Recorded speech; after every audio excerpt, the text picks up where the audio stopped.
Program ini hasil kerjasama TV MUI dan Badan Amil Zakat Nasional.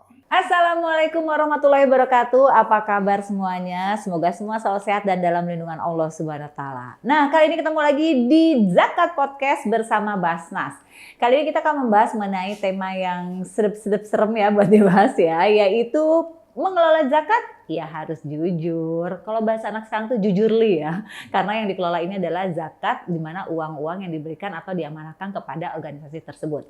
Tapi berjalannya waktu ternyata ada nih beberapa organisasi pengelola zakat, walaupun nggak semuanya ya, yang nggak amanah. Nah yang kayak gini-ginilah yang membuat mereka-mereka yang berzakat menjadi maju mundur. Padahal dana zakat kalau dikelola, Masya Allah bisa untuk mensejahterakan masyarakat. Nah kali ini kita akan membahas tema ini dengan Bapak Kiai Haji Amir Syah Tambunan, Sekjen MUI. Assalamualaikum Pak Kiai. Waalaikumsalam warahmatullahi wabarakatuh. Apa kabar Pak Intan? Alhamdulillah sehat. Pak Segar Kiai bugar. Sehat? Alhamdulillah. Pak Kiai sehat ya Pak Kiai ya? Alhamdulillah. Alhamdulillah. Pak Kiai, tadi Intan udah intro sedikit nih. Bahwa sekarang kan sebenarnya zakat itu kalau dikelola kan memang bisa untuk kebermanfaatan umat ya. Tapi di luar sana ternyata banyak juga nih organisasi-organisasi yang mengelola zakat nih tidak amanah. Gimana nih Pak Kiai? Baik, para pemirsa yang dimuliakan dirahmati Allah. Jadi banyak hal yang perlu kita perhatikan ketika berbicara soal zakat. Setidaknya ada 3. Zakat itu harus aman secara syar'i, dan satu yang kedua harus aman secara regulasi dan juga aman secara dalam konteks NKRI, ya bernegara. Kenapa? Karena sejarah zakat itu tidak bisa dipisahkan dalam kondisi kehidupan berbangsa dan bernegara. Nah, oleh karena itu sebelum kita masuk ke 3 hal ini, maka saya ingin mengatakan bahwa pengelolaan zakat ini sebenarnya bisa kita katakan mudah kalau ingin kita permudah. Tapi bisa juga sulit kalau dipersulit oleh banyak pihak. Nah, saya ingin mengambil satu kata yang sederhana, pengelolaan zakat ini harus dilakukan secara proporsional dan profesional.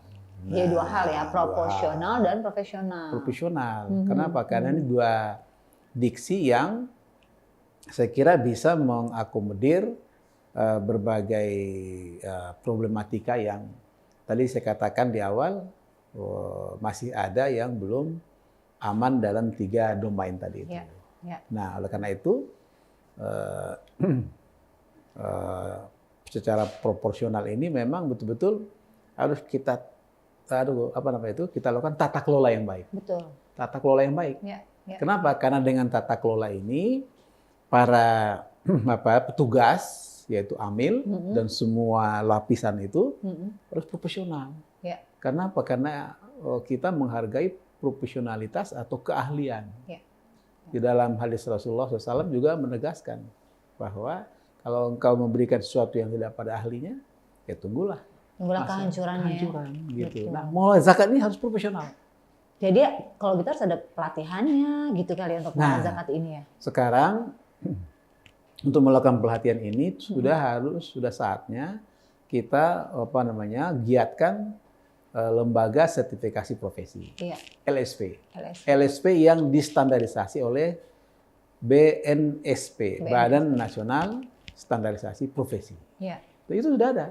Nah, semua para petugas pengelola zakat ini harus profesional. Ya kan? Iya, betul sekali. Terhadap 2 hal itu. Pertama untuk menghimpun sebanyak-banyaknya, ya kan? Yang kedua untuk menyalurkan. Menyalurkan juga nggak mudah ya, Pak Kiai ya. Nggak mudah. Karena apa? Karena kita harus melihat bahwa 2 domain atau 2 wilayah ini jangan sampai tidak jelas tupoksinya, tugas pokok dan fungsinya.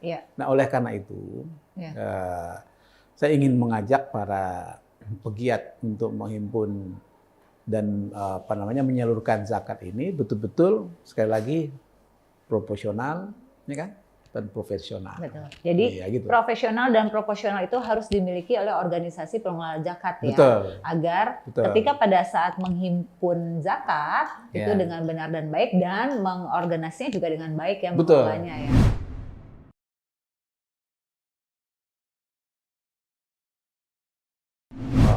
Potensi zakat yang kalau dihitung-hitung kira-kira Indonesia itu potensi zakatnya berapa kira-kira? Iya, Coba lihat. besar. Besar. Lebih dari 200 triliun. Masya Allah. Dan sekarang baru sekitar angkanya itu, waduh, 0, sekian. Jauh ya Jauh pakai dari sekali. potensinya. Jauh sekali. Ya.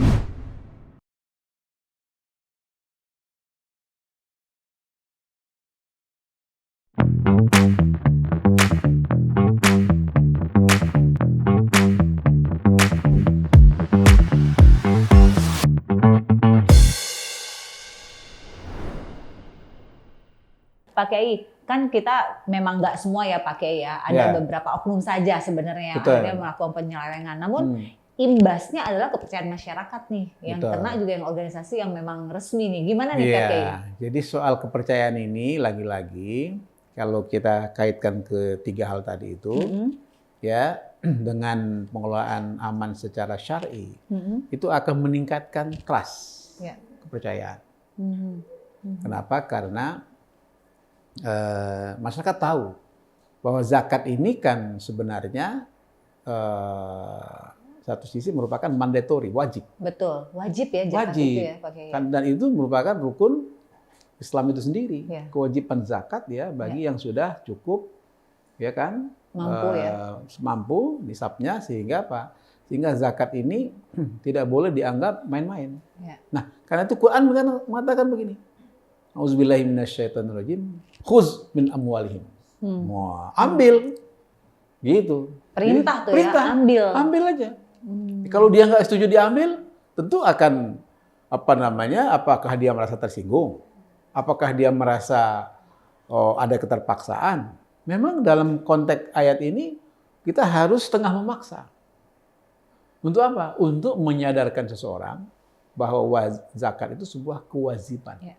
Supaya apa? Secara syar'i, berdasarkan Al-Quran itu memang betul-betul memberikan satu satu ketenangan. Ya. Dan bahkan fungsi zakat itu sebenarnya untuk menyuburkan harta dan mensucikan. Ya, Ya kan? betul. Oleh karena itu aman secara syar'i ini harus juga kita perkuat dengan aman secara regulasi. Ya, Kan sudah banyak regulasi-regulasi yang dikeluarkan oleh negara ya. betul. Ada undang-undang zakat, ada peraturan pemerintah, ada juga keputusan menteri, Betul. ada keputusan Basnas. Semua aturan-aturan ini sudah sepatutnya kita hormati, kita hargai untuk apa? Untuk meningkatkan kepercayaan Betul. masyarakat. Karena trust ini nggak bisa dibayar dengan fulus. Betul. Nggak bisa. Kenapa? Karena kepercayaan itu lahir dari Dalam diri kita sendiri lahir dalam diri kita, dari pengelolaan, dari orang yang menerima dan menyalurkan zakat itu. Betul, betul. Karena dari kepercayaan itulah nanti timbul akhirnya orang-orang yang berzakat yang lebih banyak lagi kan pada akhirnya ya. Karena tadi dibilang kepercayaan itu kan mahal harganya pakai gitu ya. Ya. Uang aja nggak bisa membeli Nggak bisa. pakai ya. Nggak bisa. Nah, oleh karena itu untuk melahirkan kepercayaan itu sekali lagi, baik kepercayaan secara syar'i maupun kepercayaan secara regulasi dan kepercayaan dalam bentuk lain, itu kata kunci tadi profesionalisme. Ya. Salah satu syarat profesionalisme itu ya adalah dia pengelola itu harus memiliki kompetensi. Dan kompetensi itu ada 3 hal. Ya. Gitu. Apa saja tadi halnya? Ya, pertama kompetensi itu dia harus punya knowledge. Knowledge-nya ya. Pengetahuan. Bener ya. Mengelola zakat nggak tahu pengetahuan zakatnya gimana ya pakai. Ketika ditanya apa itu zakat? Apa ya? Bingung. Bingung. Udah itu gagal. Gagal itu artinya sudah menurunkan trust masyarakat. Jadi dia nggak ngerti apa yang dimaksud dengan amil, apa ya? Padahal amil itu jelas orang yang wajib ya menjaga, mengelola, menghimpun zakat dan menyalurkan. itu ambil. Makanya banyak yang ambil zakat ya Pak Kiai Iya, ya. sedangkan muzaki itu adalah orang yang ya wajib berzakat. Sedangkan orang yang berhak menerima namanya mustahik. Mustahik. Tiga itu jangan boleh kebalik ya Pak nggak boleh, Kiai. boleh balik. Nanti orang bilang, loh, ini Gimana kok yang sih? ngelola zakat nggak paham apa muzaki, apa mustahik. Wah, repot. Bahaya ya Pak Kiai. Bahaya itu. Jadi pertama knowledge ya. Iya, knowledge itu harus kita lakukan lewat pelatihan. Itu pertama. Dan yang kedua, ada yang disebut dengan komitmen ya. Komitmen itu adalah apa ya? Kesetiaan. Betul. Kesetiaan. Loyalitas ya. Loyalitas. Ya. Jadi kalau dia nggak punya komitmen, ya gimana pengelola zakat? Betul. Nah, baru yang ketiga adalah rekam jejak atau jejak rekam. Penting itu. Penting itu. Jadi orang mengelola zakat itu sudah bertahun-tahun. Betul. Bila perlu, misalnya dari segi akademik, dia memang S1-nya itu kira-kira begitu ya, atau S2, S3 itu, dia ada disertasi soal zakat. Wah, itu kan hebat tuh. Lebih mantap ya. Mantap. Tapi itu yang nggak cukup. Nah, kira-kira ilmunya sudah, tapi kalau misalnya dia nggak punya komitmen, ya sama aja. Iya. Atau dia punya komitmen, tapi nggak punya jejak rekam yang baik. Nah, seperti sekarang ada misalnya pengelola zakat oleh pihak tertentu ya, nggak usah sebut nama ya, nggak enak. Iya. Ya, berurusan dengan persoalan-persoalan penegakan hukum kan nggak enak. Betul. Itulah imbasnya akhirnya kepercayaan orang jadi berkurang Iya, ya. betul. Dan terkena dampak kepada mereka-mereka organisasi pengelola zakat yang sebenarnya resmi dan baik-baik saja Betul gitu ya. sekali. Nah, oleh karena itu sekali lagi 3 wilayah ini supaya diamankan dengan baik. Untuk apa? Sekali lagi untuk menumbuhkan kepercayaan. Iya, iya. Nah, kepercayaan ini menurut saya ya adalah merupakan social trust ya. Sekaligus juga social capital. Iya. Ya. Iya. Yang harus kita kapitalisasi berdasarkan apa namanya tadi itu human capital. Ya, betul. Yaitu modal sumber daya manusia. Sumber daya manusianya ya Pak Sumber Kiai. daya manusia. Ya, ya. Jadi kalau udah ada social capital, human capital, ini saya yakin zakat ini bisa kita tingkatkan dalam bentuk kita kapitalisasi dalam potensi zakat yang kalau dihitung-hitung kira-kira Indonesia itu potensi zakatnya berapa kira-kira? Ya, Coba lihat. Besar. Lebih dari 200 triliun. Masya Allah. Dan sekarang baru sekitar angkanya itu, waduh, 0, sekian. Jauh ya Pak Jauh Kiai sekali, dari potensinya. jauh sekali. Pokoknya saya malu nyebutnya. Gitu deh, nggak pantas gitu. Di negara yang sebesar ini, Di negara yang muslimnya mayoritas gitu Nggak, ya Pak iya. Kiai ya. saya malu menyebutnya. Nggak elok ya. Meskipun begitu, yang sekarang ini kita syukuri. Betul Pak Kiai. Kenapa? Ini sebenarnya tembakan juga nih Pak Kiai buat Nah. generasi muda nih. Generasi muda juga harus mulai melek ya Pak Ya, Kiai betul. ya. Bagaimana untuk kita menjadi orang yang wajib untuk membayarkan zakat kita. Ya. Ya karena dimulai dari anak-anak muda inilah yang akhirnya mungkin insya Allah kan generasi penerus bangsa ya Pak Kiai Betul. ya. Jadi akhirnya bisa memberikan maksimal potensi dari Nah, soal zakat. anak muda ini begini. Kita harus, seperti saya katakan tadi, kita harus memudahkan orang berzakat. Betul Pak Kiai. Gimana Setuju. caranya? Setuju, Anak-anak Pak Kiai. muda yang ahli-ahli apa namanya IT, pengelola media sosial, ya kan? Daripada ada kerjaan yang ngerumpi di media sosial, kenapa nggak dibuat platform? Mari Setuju. berzakat. Wah. Keren tuh Pak Atau Kiai. dengan kampanye keren orang berzakat. Wah, kan enak tuh. Betul. Di campaign sesuai bahasa mereka ya Pak Iya. Kiai mendekatkan ke mereka. Karena saya yakin ya dana-dana zakat itu ya kan yang dikeluarkan untuk zakat Betul. dibanding dengan dana-dana lain yang dia keluarkan Setuju Pak Kiai. itu nggak seberapa. Coba dia kalau dia nongkrong di kedai kopi sambil ngopi ngalur ngidul, apa itu ngalur ngidul? Apa Betul. itu? Nongkrong-nongkrong Pak Nongkrong, Kiai. nggak jelas. Tapi coba diajak ngelola zakat, masya Allah, Insya Allah ya. barokah. Mungkin karena ketidaktahuan mereka nih Pak Kiai. Gimana nih? Untuk Ya. supaya sampai nih delivernya bahwa lebih mending daripada nongkrong-nongkrong nggak jelas, yuk kita kelola zakat nih Betul. gitu. Nah, karena itu saya mengajak para akademisi, mari kita coba melakukan penelitian terhadap kaum milenial. Ya, kaum milenial yang berzakat itu kira-kira sekarang ini berapa persen? Betul. Indonesia ini diberi Allah anugerah apa namanya bonus demografi banyak, pokoknya potensi bonus demografi Indonesia itu. Di sini aja udah banyak banget Pak Kiai, anak muda semua di Iya. depan kita Pak Kiai. Nah, saya pikir ini merupakan peluang yang harus kita manfaatkan, yaitu generasi muda kita jadikan sebagai duta zakat. Setuju Pak Kiai, keren banget tuh Pak Kiai. Duta zakat. Coba sekarang saya mau tanya, kira-kira para selebriti yang duta zakat berapa yang muncul? Saya mau tanya sekarang. Emang ada? Justru itu. Saya mau tanya, ada nggak? Kalau nggak ada, mari lewat podcast ini kita usulkan duta zakat. Setuju Pak Kiai. Ya, mari dong. Setuju Kaum Pak. milenial, kaum selebriti gitu, pegiat medsos, ayo kita kampanyekan.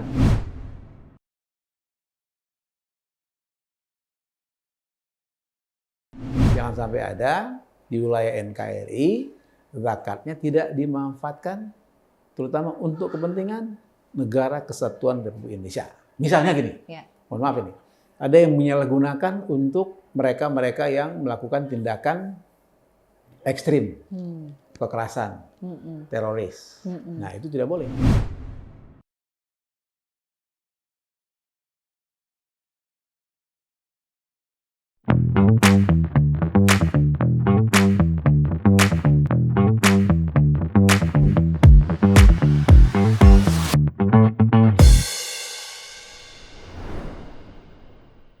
Nah itu caranya gimana Pak Kiai? Misalnya udah ada anak-anak muda nih pengen supaya bergabung di organisasi pengelola zakat atau membentuk organisasi pengelola zakat. Langkah awalnya apa nih Pak Kiai? Langkah awalnya ya ini. Kita kan sekarang lagi melakukan kampanye nih. Nah, setelah ini nanti panggil anak-anak muda yang betul-betul dia dekat. Ya kan banyak itu yang punya follower yang jutaan tuh. Ayo, undang diskusi di sini. Ya, betul nggak? Betul. Nah, oleh karena itu ajak dia diskusi. Nah, begitu dia ngomong, mari kita berzakat. Wah, insya Allah berbondong-bondong dia untuk menyalurkan zakatnya. Dan soal siapa yang akan memperoleh zakat ini banyak orang. Sekarang ini orang banyak yang hidupnya, aduh, masya Allah, saya prihatin. Banyak yang menunggu uluran tangan kita semua. Betul Pak Kiai. Pendidikannya, ya kan, ekonominya, masya Allah, luar biasa. Sangat membutuhkan uluran tangan kita semua. Nah sebenarnya keprihatinan ini dibangun bukan hanya untuk kita aja ya Pak Kiai ya, tapi bagaimana seluruh generasi merasakan nih, bagaimana kita harus berbagi, bagaimana kita berempati kepada mereka dengan cara salah satunya adalah membayar zakat ya Pak Kiai ya. Karena zakat itu kalau dikelola dengan baik lagi sebenarnya bisa mensejahterakan mereka itu. Iya betul. Dan siapa tahu ke depannya mereka yang memberi zakat lagi ya Pak Kiai ya. Iya. Nah karena itu perintah zakat itu kalau kita secara syar'i ya. Coba Al-Quran itu banyak sekali yang menyebutkan aqimish shalah wa atuz zakah. Wah, itu kan menarik itu. Kenapa begitu banyak ayat perintahkan orang yang sholat bayar zakat? Itu artinya apa itu? Itu artinya ada dua konsekuensi. Begitu dia hablum minallah, ya kan? Iya. Tapi hablum minannasnya lewat zakat wajib nih. Jadi harus sejalan terus ya Pak Kiai ya. Iya. Nah, itu. Jadi wajib ya Pak Kiai ya. Wajib. Nah, oleh karena itu kalau kita melihat sekarang misalnya, mari kita lihat berapa banyak orang yang sholat tapi nggak mau menunaikan zakat, padahal dia mampu. Pertanyaannya, sholatnya terus kemana itu makna sholatnya? Jelek nih Pak Kiai. Pak Kiai nengoknya ke saya lagi langsung. Siapa tahu belum bayar zakat. Iya Pak Kiai, tolong ya 2,5%-nya teman-teman. 2,5%, iya kan? Coba kita hitung. Umat Islam Indonesia berapa? 200, taruh 200 juta. 200 juta. Taruh 200 juta. 200 juta. 200 juta itu sholat. Betul kan? Dia wajib sholat. Insya Allah. Berapa persen dia zakat? Saya yakin belum mencapai target seperti yang diharapkan. Masih jauh. Buktinya apa? Nilai zakat kita masih di bawah Maksimal, pencapaiannya. gitu.